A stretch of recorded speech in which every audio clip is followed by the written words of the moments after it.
নিজেকে এমন ভাবে তৈরি করে তুলবেন মেয়ের বাবারা যেন একটা সময় আপনাকে মেয়ে না দিলে আফসোস করতে বাধ্য হয় যে সোনার মানিক হারিয়ে ফেলে। পুরুষ কেমনে মেয়ের পিছনে ঘুরে, রাস্তায় কেমনে পুরুষ দাঁড়ায়, কলেজ ভার্সিটির সামনে কেন মেয়ের জন্য পুরুষ দাঁড়াবে।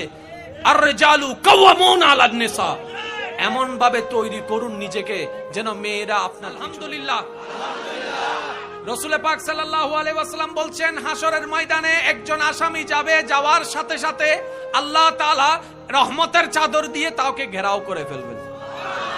ওই রহমতের চাদরের ভিতরে তার আমলনামা বের করা হবে। আল্লাহ তাকে জিজ্ঞেস করবেন, অমুক দিন এতটা বাজে তুমি কি এই গুনাহ করেছো? সে বান্দা বলবে, রব আমি করেছি। এই গুনাহটা তুমি করেছো? আল্লাহ এই গুনাহটা আমি করেছি। এই ভুলটা তুমি করেছো? আল্লাহ এই ভুলটা আমি করেছি। এই পাপটা তুমি করেছো? বান্দা স্বীকার করবে, আল্লাহ আমি এই পাপ করেছি। একটা একটা পাপ বলা হবে, সে একটা একটা পাপ স্বীকার করবে।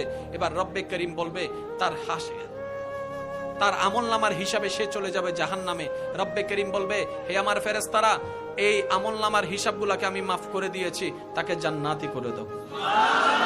এবার সে বান্দা বলবে, মওলা আমি জানি আমল দিয়ে কখনো জান্নাত পাওয়া যায় না, তোমার রহমত তোমার দয়া দিয়ে জান্নাত পাওয়া যায়। সুবহানাল্লাহ। কিন্তু মওলা রে, মনে বড় প্রশ্ন, সবার বিচার করার সময় তুমি ওপেনলি করেছো, আমারটা কেন তুমি চাদরের ভিতর করেছো? রব্বে করিম বলবেন সেদিন, তুমি দুনিয়াতে আমার অনেক বান্দার গোপন খবর জানতা, কিন্তু প্রকাশ করো নাই, সে বেইজ্জত হবে বলে। তাকে গোপন খবর প্রকাশ করে তুমি লাঞ্ছিত করো নাই, সুতরাং তুমি আমার বান্দার ইজ্জত রক্ষা করেছো দুনিয়ায়। হাসরে আমি রব, সে বান্দার রব, তোমার ইজ্জতকে রক্ষা করে দিয়েছে। মওলা এত গুনার পরও মাফ করে দিলা কেন? বলে যে তুমি শক্তি থাকার পরও অনেককে মাফ করে দিয়েছো আমার দিকে তাকিয়ে, আমি রব আজকে তোমাকে মাফ করে দিয়েছি। তাহলে মাফ পাওয়ার জন্য বান্দার উপর দয়া করার দরকার। জোরে বলেন না, আছে না নাই?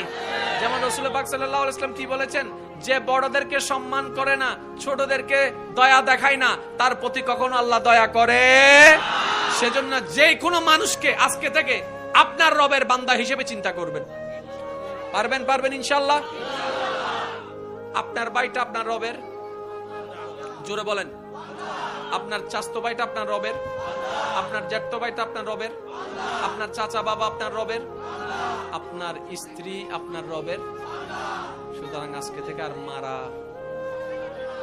মারা বকা, যৌতুকের নামে গায়ে হাত তোলা, আর একটু জোরে তোর বাড়িতে নিয়ে ন দেখা, এটা আর বলা যাবে। সম্মান দিলে সম্মান পাবে। বলেন না জোরে। আর আমাকে কে কে ভালোবাসেন একটু হাত তুলেন। মাশাআল্লাহ মাশাআল্লাহ মাশাআল্লাহ মাশাআল্লাহ। আল্লাহ সবার এই হাতকে কবুল করুক। এবার হাত নামান। যারা বিয়ে করছেন হাত তুলেন। বিয়ে করছেন যারা, হামসারি বিলিউ, মাশাআল্লাহ মাশাআল্লাহ। ওই এবার হাত নামো।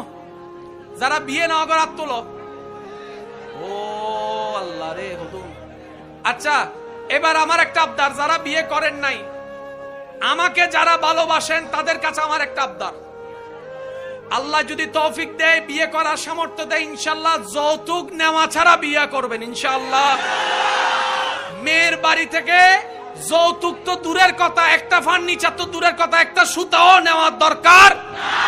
আমার যুবক ভাইকে যদি কেউ বলে গিফট দিব, বলে যে গিফটেরও দরকার নাই। অনেকে বলবে অমুকে নিয়েছে তমুকে নিয়েছে, তুমিও নাও। তুমি বলবা যে ভাই আমার দরকার নাই, আমার জন্য যা দরকার আমার রব আমাকে ব্যবস্থা করে দিবে। যুবক ভাইরা পারবেন তো ইনশাআল্লাহ? একটু কঠিন হবে। অনেকে আপনাদের এই ওয়াদা শুনে বলবে, ও এখন হদ দে এতে মনে থাকতো না। আমি তাদের উদ্দেশ্য বলি, আরে তারা তো বলে দেখিয়েছে। রব যদি কবুল করে ইনশাআল্লাহ এই যুবকরা এই বাংলার ইতিহাস, চট্টগ্রামের ইতিহাস একদিন পাল্টাই দিবে। একদিন সময় আসবে চট্টগ্রামের কোন মেয়ের বাবা আর বাবা হওয়ার কারণে নিজেকে অন্যায় অপরাধে ভুগবে না। এটা বলবে না মেয়ের বাবা হয়ে অপরাধ করেছি, তারা বলবে মেয়ের বাবা হয়ে আমার নিয়ামত হয়েছে ইনশাআল্লাহ। আল্লাহু আকবার।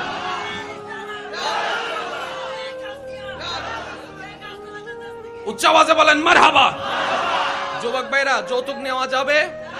এবার মেয়ের বাবা যদি কাবিন বেশি খুঁজে, আপনি শুধু এতটুকু বলবেন, আপনি বললে 50 লাখ টাকা আমি লেখাইতে পারি, কিন্তু আমি দিতে পারবো না।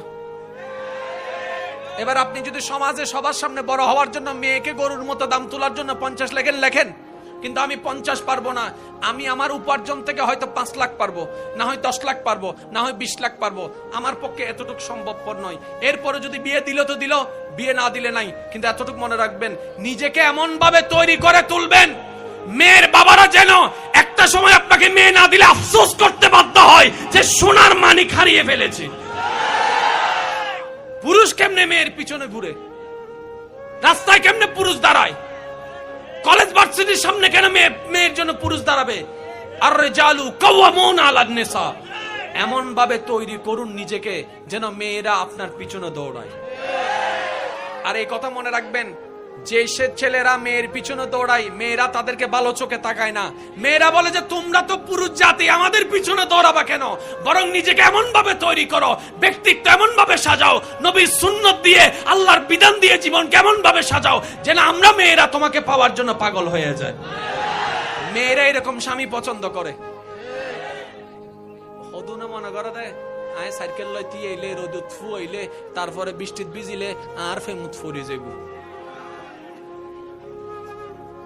রিক্সা দিয়ে যাবে সময় তোমার একখানা চাহিদে তুই খুশি হয়ে গিয়ে দাও ভাই, তোমার চাহিদে না, তোমার চেঁচারা রেখে দে, তুই খেয়াল না করো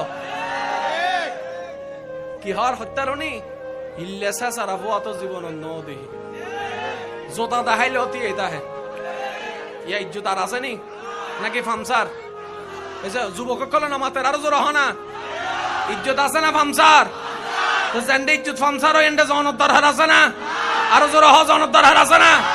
আরে আপনি খুঁজবেন না, আপনি শুধু মাওলারে খোঁজেন, দুনিয়া আপনারে খুঁজবে। শুধু মাওলা মাওলা মাওলা, মাওলা যার সব তার।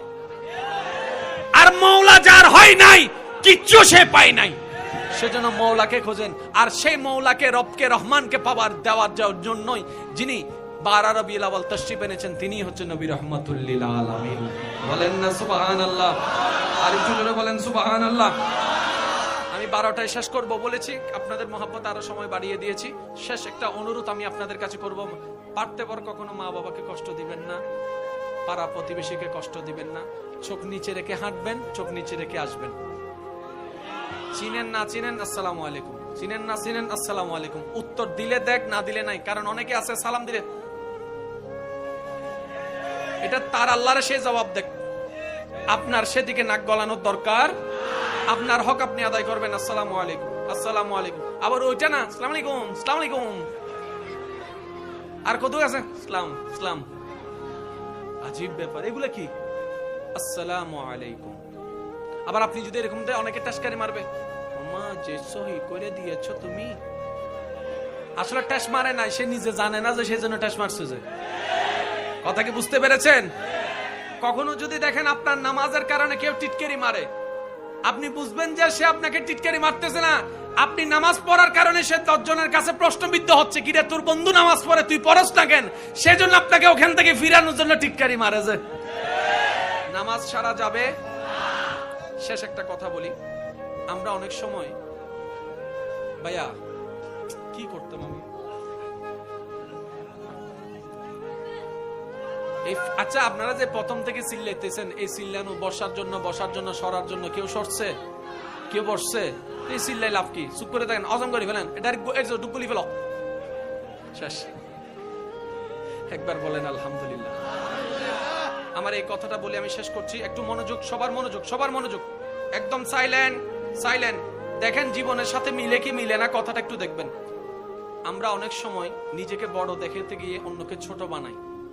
আমরা অনেক সময় কাউকে আঘাত দিয়ে কথা বলি, কাউকে কিছু করতে না পারলে অন্তত ঠেস মেরে হলো কথা বলি।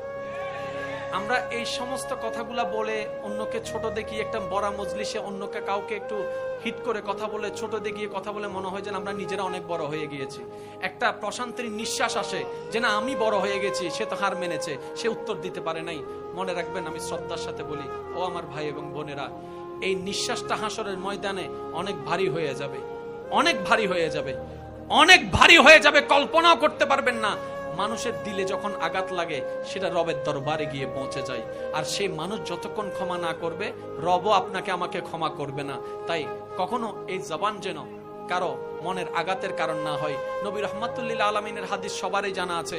নবী রাহমাতুল্লিল আলামিন বলেছেন, হে আমার উম্মতেরা, তোমরা আমাকে দুইটা জিনিসের জামানত দাও, আমি তোমাদেরকে জান্নাতের জামানত দিচ্ছি। সুবহানাল্লাহ। ইয়া রাসূলুল্লাহ, সেই দুই জিনিস কি?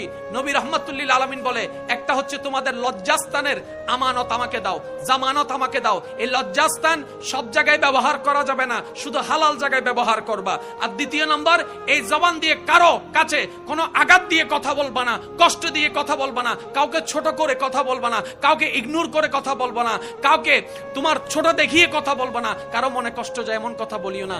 যখনই জিহ্বা লাড়বা রবের প্রশংসার জন্য লাড়িও, যখনই জিহ্বা লাড়বা আমি নবীর দরুদের জন্য লাড়িও, যখনই জিহ্বা লাড়বা মানুষের মুখে হাসি ফুটানোর জন্য লাড়িও।